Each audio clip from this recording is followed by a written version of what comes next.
Today on Locked On Canadiens, we are playing with fire by recording this at dinner time the night before the trade deadline, but the Habs made some lineup changes in practice, and we have to talk about that.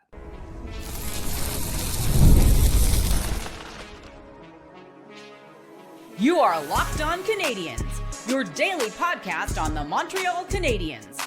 Part of the Locked On Podcast Network, your team every day. Hi there, everyone, and welcome to another episode of Locked On Canadiens. Fun fact, this is actually our 1,500th episode, and we want to thank you all for making us your first listen of the day. As you know, we're free and available wherever you get your podcasts, as well as on YouTube as part of the Locked On Podcast Network, now the #1 sports podcast network. My name is Laura Saba, also known as The Active Stick, and I'm joined by my wonderful co-host, also known as Maybe It's Ian Boisvert. I stole him from the Build. Great addition to the show. I've loved working with him, although it hasn't been for 1,500 whole episodes. And today we are going to talk about nothing important going on in the NHL. Yeah, I was going to say, and like Kent Hughes, I was not a trade deadline acquisition. I was a mid-August random, this guy showing up to be here now. Like it's very funny that I joined at that time because that's what the Canadiens MO is, which is why we're playing with fire, recording around this time. Like yesterday I said Buffalo traded for Colton Parayko, except Colton Parayko said no, they didn't. Very funny that happened. There's still no palm trees in Buffalo. Everybody knows this. So yeah, we're expecting very little to happen, but obviously every time you press record on anything this time of year, you're playing with fire. Yeah. And if the Canadiens make a big trade, you will have a short bonus episode, and then we'll probably cover if they do anything at the deadline. We'll give you guys a Friday bonus episode as well. If they do nothing, obviously, which has kind of been their MO lately. That's also fine. We'll talk about the trade deadline. The prices are crazy, but first we got to talk about the Habs lineup shakeup and how that might change their fortunes. And then later on in the episode, as always, it's Friday. We have our Friday mailbag in our third segment. But let's start with these lineup changes. So it's no secret that Juraj Slafkovsky, after lighting it up and being one of the major players in the tournament in the Olympics, has struggled a little bit to get back into NHL shape. And so the Montreal Canadiens have made a few changes. Most notably, they have put Alex Newhook with Kapanen and Dach, and they have brought Juraj Slafkovsky back to the top line. Yeah. And I think I have a slightly different take on this. I don't think this is because the second line was struggling. I think it's because the first line was struggling. This change coming after the San Jose Sharks game, in which the Evans Newhook Bolduc line was 68% expected goals. Gallagher, Deneau, Anderson was 73% expected goals. Slafkovsky, Kapanen, and Dimitrov was 67% expected goals. And Dach, Suzuki, and Caufield with a whopping 13.5% expected goals. They were terrible against San Jose. I don't think Marty is making a knee-jerk reaction. I think Caufield and Suzuki have struggled a little bit since Slafkovsky moved on to a different line. Yeah. I do find it interesting that this change happens after a game where the second line actually played quite well and the first line was terrible. And it's so funny because you look back at that game against San Jose, they go down 5-2, and Kirby Dach throws a big hit in the corner on that first line. And that gets the Canadiens a power play because somebody, I think it was Vincent Desharnais, got mad and went after Dach. And Dach drew a power play out of it. And the Canadiens score on that power play, and it kickstarted their comeback. And when I saw that line changed and that Dach was moved off of that, he's now further in the lineup. We'll cover that in a minute. I immediately thought, like, how different of an approach are we having if the Canadiens end up winning that game? Not that, our opinion of that line should change, or, that 13.5% expected goals should change, but that Dach provided a moment that sparked the team into a comeback. Something that Josh Anderson tried to do, didn't do all that well. Cross-checked Kiefer Sherwood in the face. Shocked he didn't get fined, by the way. Like, legitimately shocked he didn't receive anything for that. But I just find it interesting. I'm excited to see that line get back to work because when they are together, they're one of the most dominant first lines in the National Hockey League. I'm expecting things to kind of go back to what we were accustomed to with those guys. The rest of the lineup is where I think more of the intrigue comes in. So a lot of people said that this is going to not just bring Slafkovsky back to to what we're used to seeing, but that Cole Caulfield now has 50 goals in a year in his sights. I think so. I Yeah. think, yeah. But I think for me, it's interesting because like I find that that first line that let's call it the Nick Suzuki Cole Caulfield duo because we've seen very many people come on and off that line.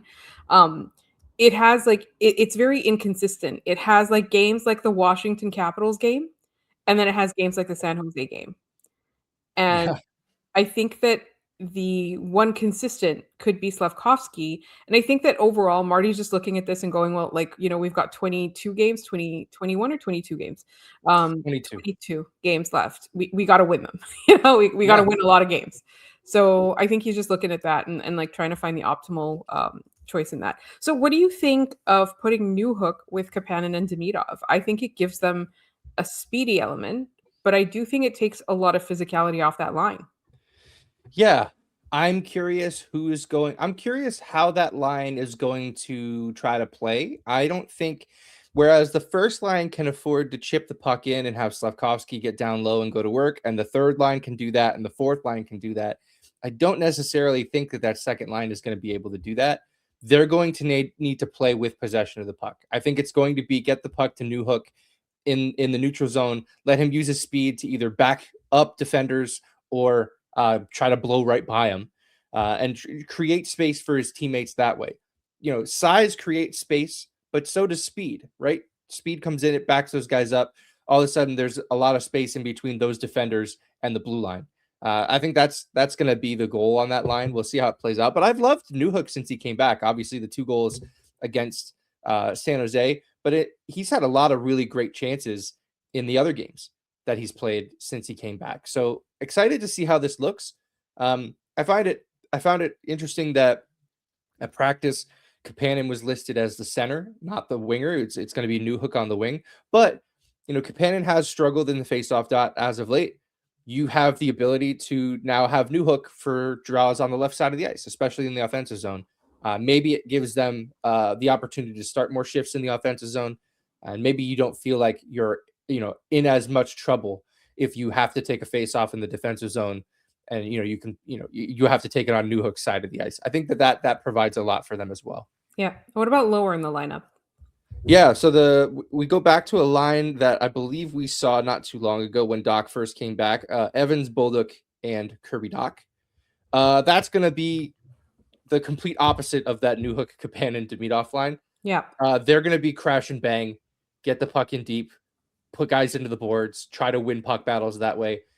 I like this for Bolduc because Bolduc doesn't need to be that guy because Dach can be that guy, and Bolduc can use his shot from the slot if Dach can get down low, win puck battles, and get the puck to dangerous spots like we saw him do in his best moments on that top line. Yeah, absolutely. Well, we also saw like Bolduc have his I think 2 of his best games playing alongside Dach, right? Yeah, I think they really Dach more than Bolduc, but they bring out the best in each other, right? And Jake Evans is a constant. You could put him anywhere. This does not really help the Montreal Canadiens solve their surplus forward problem. Maybe by the time the game starts tomorrow, there's a completely different problem that they have, where they don't have a surplus forward problem at this point. But let's talk about it in the context of playing Anaheim and LA back to back. Like I think, Anaheim to me is a team that is a little bit of an unknown quantity at this point. They're better than expected, but they also took a while to get there. So. Mm-hmm.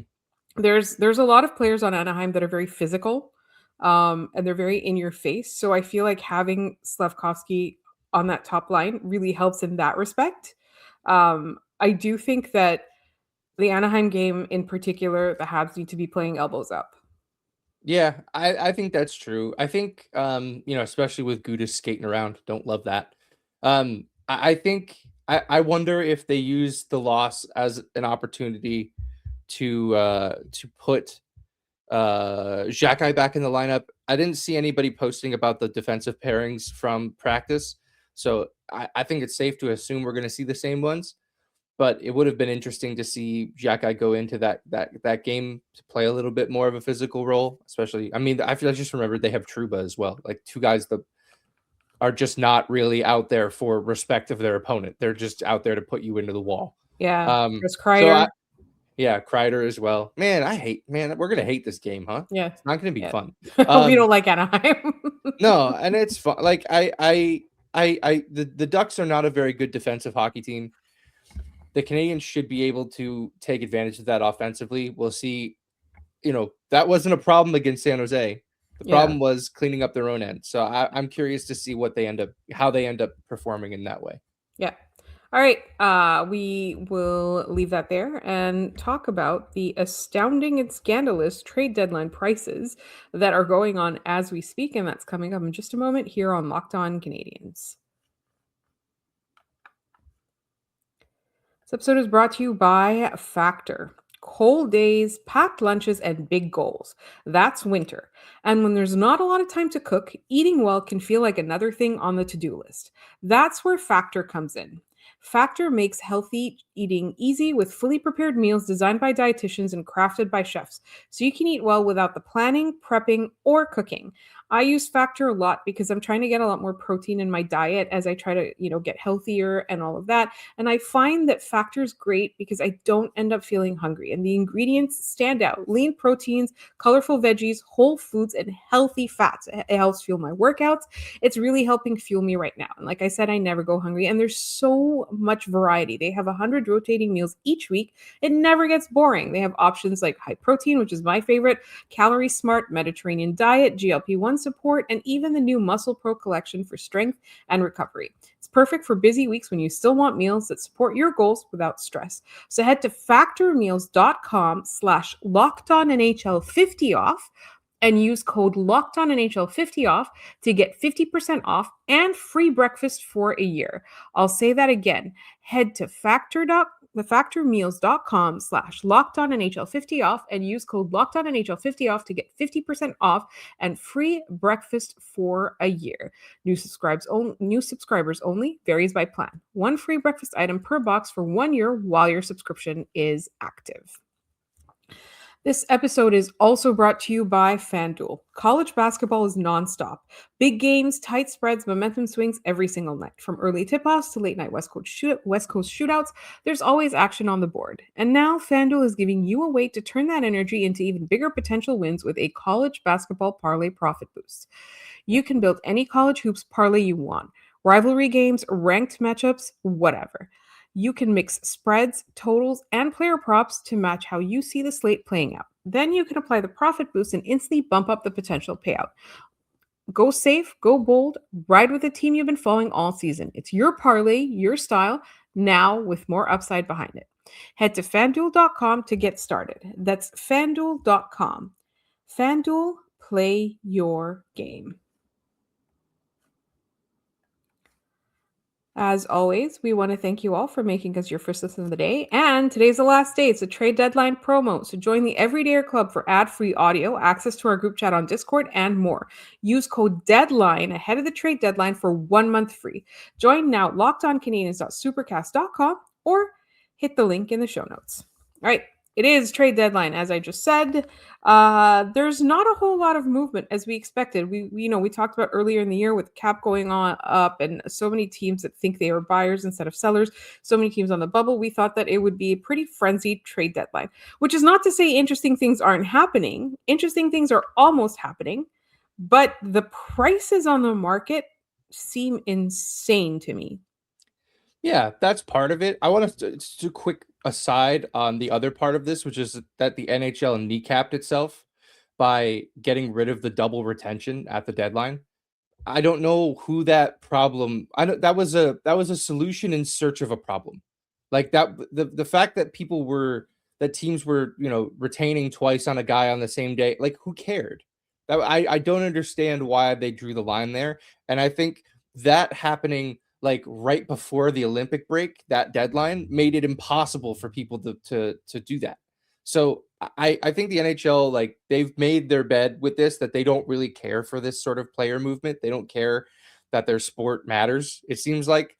So, if you're mad about, where are all the trades? Well, you can blame Gary. But like the trades have been, the prices that we've seen have been insane. Like Nick Waugh going for a first and another pick. I don't understand. I don't understand paying a first for Rasmus Ristolainen. I don't understand. I kind of understood the Parayko one if it was a first and like a different kind of prospect, but essentially he got traded. He was going to get traded for 2 firsts. I just like these are the sorts of trade deadlines where I'm just like, can't leave your phone off, man. Like you don't need to be involved in this at all. None of this is going to make your team any better today or in a year or two from now. Like everything that is happening seems bad. Yeah, absolutely. I think that the problem is that someone paid, right? The problem is that the first time the ask was too high, somebody paid, and now everybody else is falling in line. And I think it's really funny that for like days, everybody was talking about this being a seller's market, and it's actually like, oh, sorry, a buyer's market, and it's actually a seller's market. I also think it's kind of funny that, the no movement clauses are coming into play, and we're hearing conversations about returns like the Colton Parayko situation, and then the player's like, actually, I don't want to go there, right? I think it's just, I mean, it's the player's right. Like you earn your no movement clauses. But like, if you're the Blues, why did you not ask Colton Parayko, would you go to the Sabres before they went down this path? Yeah. This is why, like, I think I said this off mic yesterday. I think genuinely in my heart that if you are waiting until the trade deadline to get a lot of this stuff done, you're bad at your job. Yeah. Like you never talked. The Blues have been bad since October 10th. They haven't been. Everybody knew they were going to be bad. Yeah. Like the fact that they never checked to see where he would want to go until the moment they had a deal and it leaked out. Like, what are you doing? I don't understand why that became a problem for them. In the same way, like, the Canucks ended up getting another deal for Tyler Myers, but like for a week we were waiting on Tyler Myers to Detroit, and then he just didn't want to go, and he ends up in Dallas, which, for what it's worth, better situation. That was the right play. But yeah, he can go be a useless tree in Dallas instead of being a useless tree in Detroit.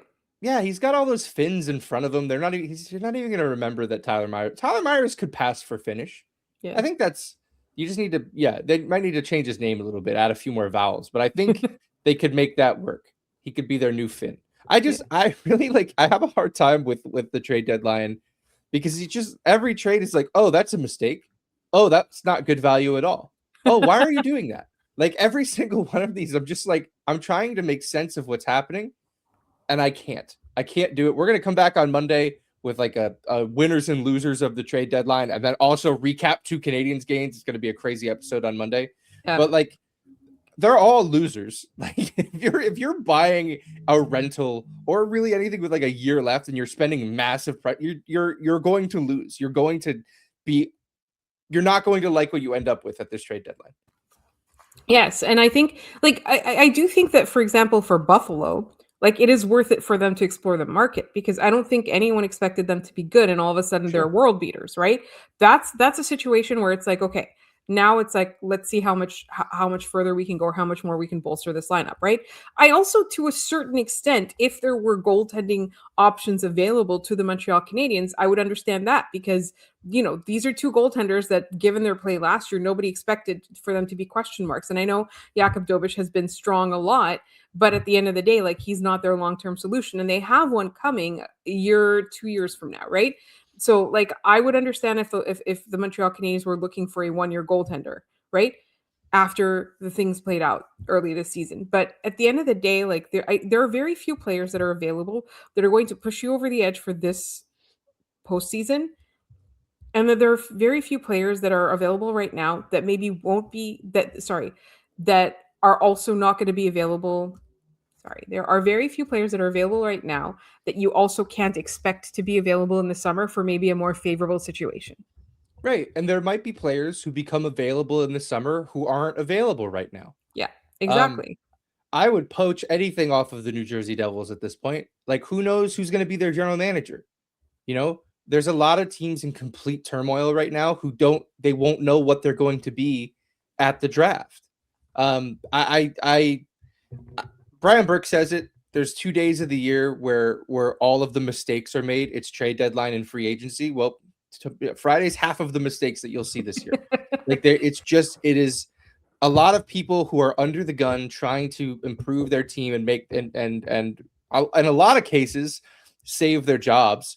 Like I'm glad the Canadiens are not in a place where they have to take advantage of this right now. One day they're going to have to be, and it'll be interesting to see how they navigate this market.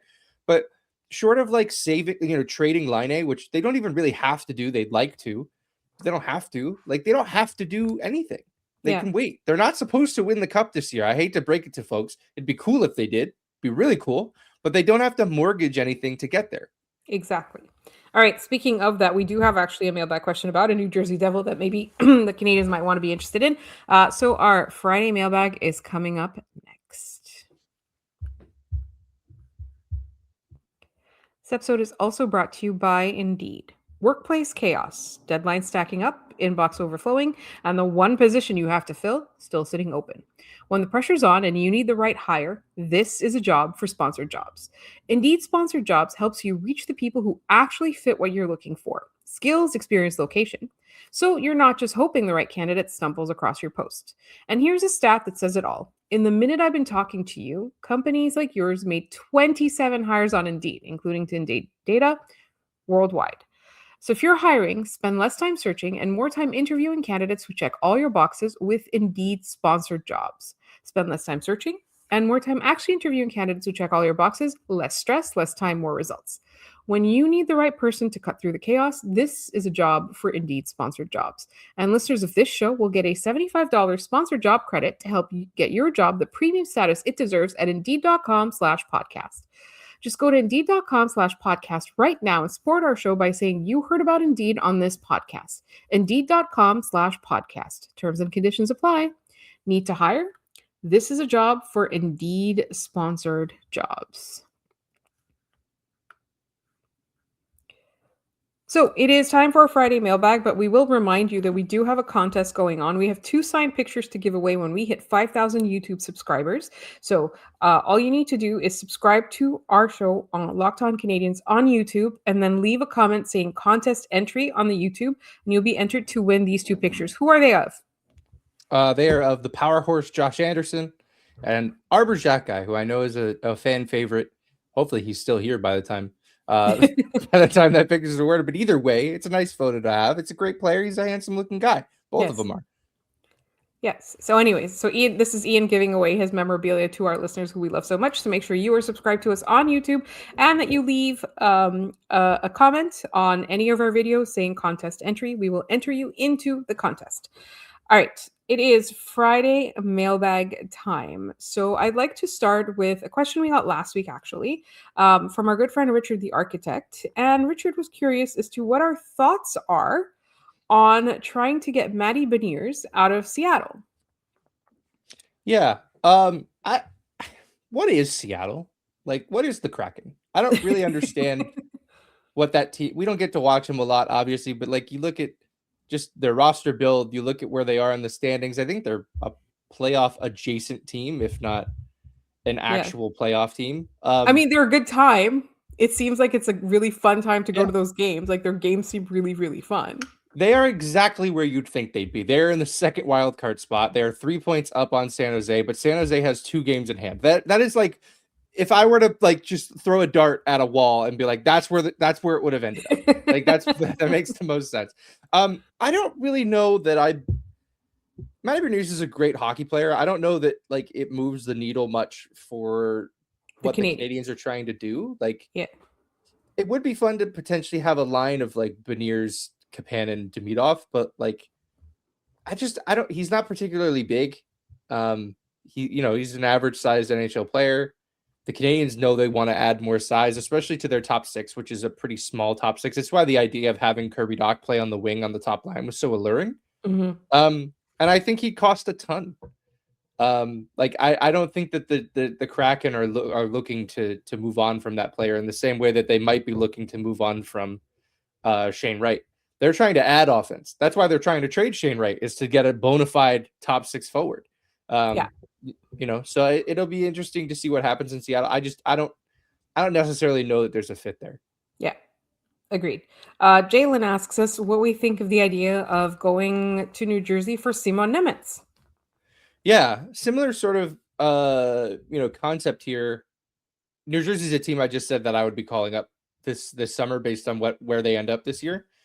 For me, I'm calling about Nico Hischier because he's due for an extension this upcoming summer, and going Suzuki, Hischier, whoever you want as third and fourth line centers, it's pretty sweet, right? Like you're getting a legitimate defensive second line center. Yeah, I love whoever you want. How much does he make? Yeah, a lot, and he'll make more. Like it's gonna be that's not gonna be super easy to pull off, but you never know. But as for Nemec, like he's 6'1", right shot, puck moving defenseman, and I find that like there's only you only have so many spots for defensemen, right? You have 6 on your roster in your lineup. You only have 3 per side, and the Canadiens are hoping that Reinbacher becomes one of those guys. They already know Dobson's one of those guys. And Nemec kind of finds himself, I think, in the middle of those two, where he's not quite the playmaker that Dobson is. And he's certainly not the kind of defensive stalwart that you're hoping Reinbacher is. I don't know. That's an interesting one. I think, again, that's one that's going to cost a ton. Yeah. And I don't know what the Devils are trying to do. Like, if you're trading Nemec, you're probably trying to get a player like him in return. Like, would you trade Reinbacher for Nemec? I don't know, maybe, but like that doesn't really move the needle much for me. Maybe it accelerates their build a little bit because Nemec is a little older and has played in the NHL. But like, if you're the Devils, why are you doing that? So like, I that's another one that I think guys are in the right. Fans are in the right headspace trying to find elite talent because I think that's what the Canadiens are going to try to do over the next few years. It's tough to imagine. I think the guys that we're hoping, the guys that the Canadiens are going to be going after are probably not available yet. Like think about Noah Dobson. He was not available and then he was, and the Canadiens had him a few days later. Yeah. Like it developed really quickly. Yeah, absolutely. And so, and the thing is that Noah Dobson wasn't available. Like he was a guy that like people still thought that the Islanders would build around. Right. Until he became available. But the Canadiens being interested in him like was long before he became available. So like we kind of got to look at like who the Canadiens are kind of peering at and scouting. All right, real quick. Nathaniel asks, Bryce Pickford, great player or even better? And where do we see him? Where would you hope to see him fit in with the club in the future? I feel like Bryce Pickford by the way, scored a hat trick. He has 41 goals in the WHL. He is an overager, but even as a defenseman, that's ridiculous. Like he could be like 25 years old and playing in that league, and then it would be like, okay, that's not all that impressive. Yes.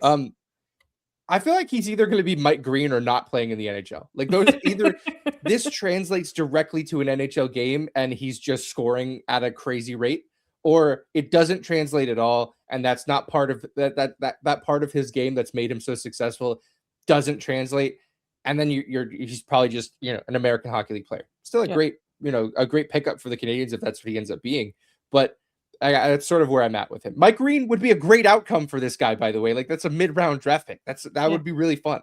Yeah, absolutely. My favorite way to rile up Washington Capitals fans back in the day would be to call Mike Green a forward. So that's what we're talking about with with Bryce Pickford. He scored 30 goals in a season, Mike Green. If Bryce Pickford's doing that, you can call him a goalie for all I care. The Washington Capitals fans cared more than you do. All right, another one on Blue Sky, and then we've got 2 more in the emails, and we'll go fairly quickly. This is our good friend Danny Joe. 6-on-5 is an issue that we know for the Montreal Canadiens. Why don't they put Cole on? Few players in the team strip pucks like they have no right to win like he does, and Hudson, and he's a bigger threat with the shot. They are too passive, 6v5, so unleash Cole to chase down the puck. Now, Cole Caufield already plays in the offensive situation when the Canadiens are up by a man, so we're assuming that Danny Joe means when the Canadiens are on the lower end of that. Yeah. And it's funny, like we've talked a lot about the Canadiens blowing leads lately, and I've been doing piecemeal research into like how this comes about. The Canadiens' best forward at 5-on-5 when they have the lead by expected goals is Cole Caufield. It's Cole Caufield, then Nick Suzuki, then Kirby Dach, and then nobody else is over 50% when they're in the lead.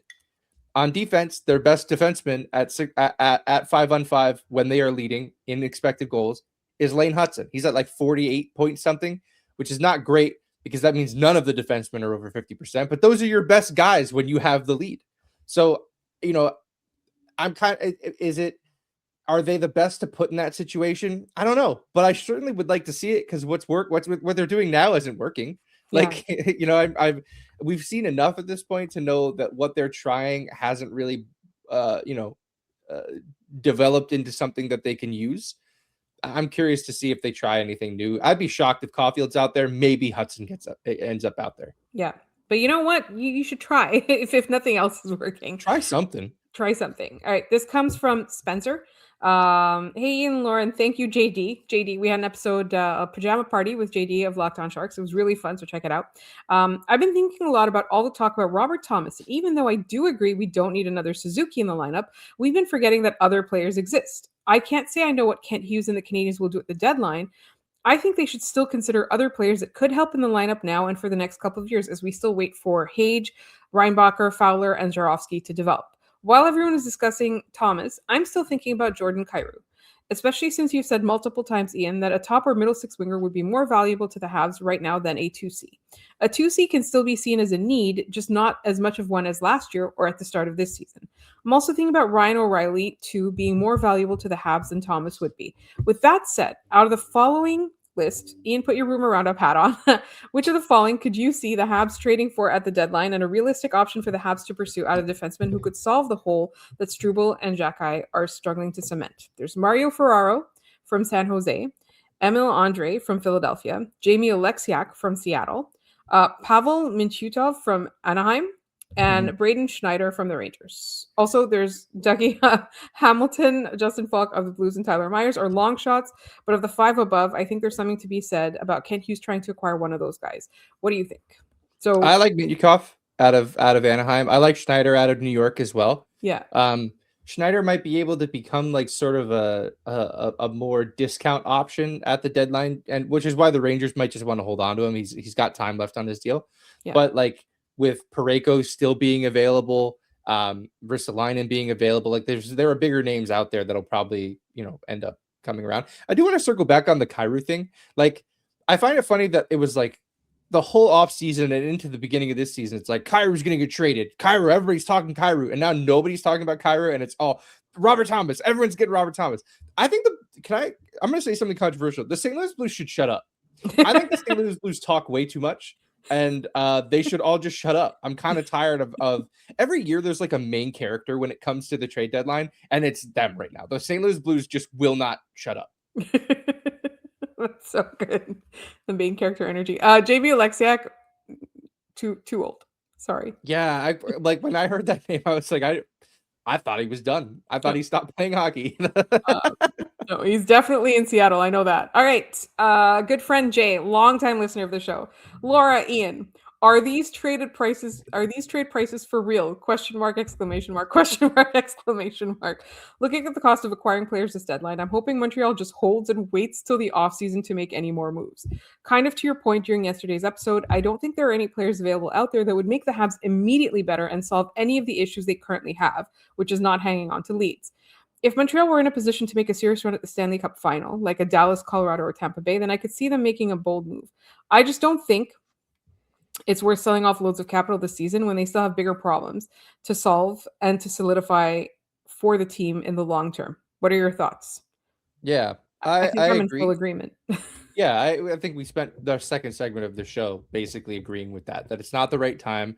Now, to sort of take a look at this for next year, if maybe we'll talk about this at another point, but I want to tease the idea that maybe even if the Canadiens are good next year, they don't do anything.